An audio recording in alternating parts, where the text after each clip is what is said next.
आज हम जीएफजी का ये वाला पीओटीटी करेंगे लॉन्गेस्ट सबस्ट्रिंग विथ के यूनिट। इसमें हमें ना जो सबस्ट्रिंग दिया गया है वो सारा लोअर केस में दिया गया है और जो के इंटीजर्स है उतने डिफरेंट अल्फ़ाबेट का हमें लॉन्गेस्ट सबस्ट्रिंग फाइंड करना है इस गिवन स्ट्रिंग से।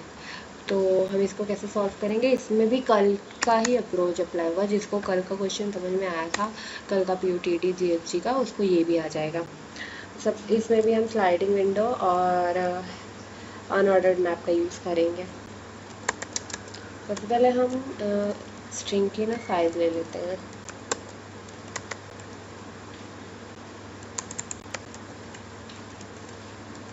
उसके बाद हम दो पॉइंटर्स को डिफाइन कर देते हैं, दोनों को 0 से इनिशियलाइज करेंगे।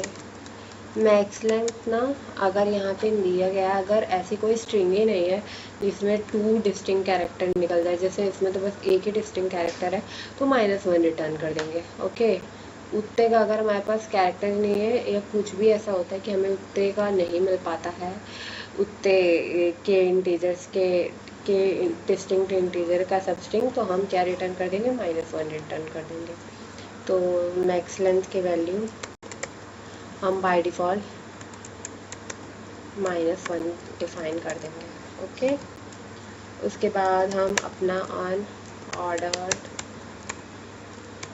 मैप बना लेते हैं।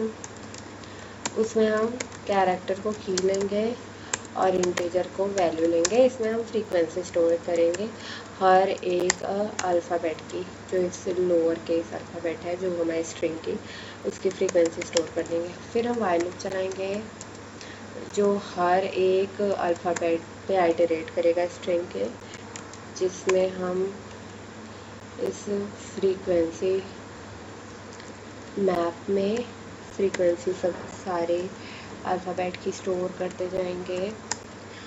जब भी ऐसा होगा कि हमारे फ्रीक्वेंसी मैप की जो साइज़ है ना वो बढ़ जाएगी के से, तो हम उसमें एलिमेंट डिक्रीज़ कर देंगे। ठीक है, शुरू के एलिमेंट मान लो अभी ए बी ए सी, इसमें तो 3 है, तो हमें ई इसमें नहीं लेना ना। लेट से ए ले लिए, हम बी ले लिए, सी ले लिए, तो बी तो ले लेंगे पर ई नहीं लेंगे। अगर हम ई को ले रहे हैं तो 3 पहले से ही डिस्टिंक्ट हो चुके हैं, तो हमें ए को हटाना पड़ेगा।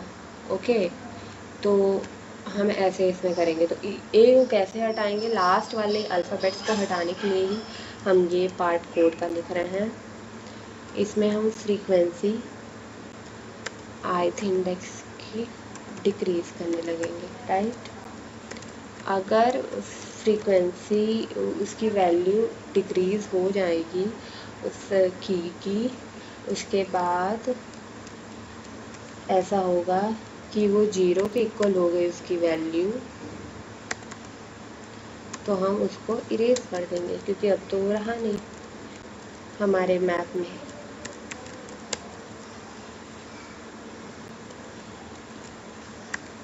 जब मैप में से इरेज करने के बाद हम आई को आइटरेट कर लेंगे। अब हम आई को नेक्स्ट एलिमेंट पे ले जाएंगे अगर हमें इरेज भी करना है तो। इस पार्ट से हम सिर्फ एलिमेंट्स को हटा रहे होंगे। फिर हम एक इफ वाला कंडीशन दोबारा लगाएंगे। अगर किसी मोमेंट पे ऐसा हुआ कि हमें के डिस्टिंक्ट इंटीजर्स मिल गए हैं, तो हम ये के बराबर हो गई है हमारी फ्रीक्वेंसी, तो हमारे पास के डिस्टिंक्ट इंटीजर्स का जो सब स्ट्रिंग है वो पहले से ही बन चुका है, तो हम उसकी मैक्स लेंथ स्टोर करा देंगे। और मैक्स लेंथ ना हर स्टेप में बढ़ेगा। ठीक है, तो इसको हम मैक्सिमम लेंगे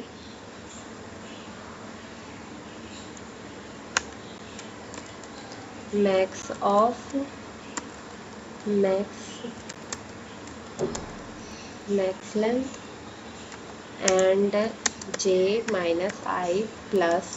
हमने यहाँ -i क्यों किया, क्योंकि हम यहाँ से आगे इस वाले कंडीशन से हम एलिमेंट्स को डिक्रीज़ करते जा रहे हैं, इसलिए हमने यहाँ पे i माइनस कर दिया है। ओके,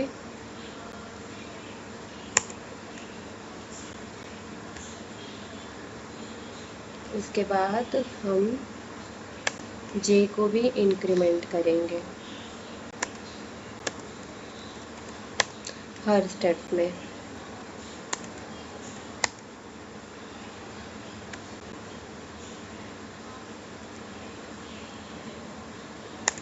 एट द एंड हम रिटर्न क्या कर देंगे, मैक्स लेंथ, जो भी हमारे मैक्स लेंथ की वैल्यू रहेगी वही हम एट द एंड रिटर्न कर देंगे।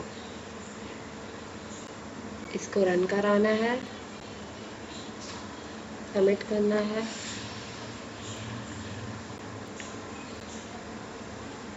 फिर उसका स्क्रीनशॉट लेके यहाँ पे पोस्ट कर देंगे।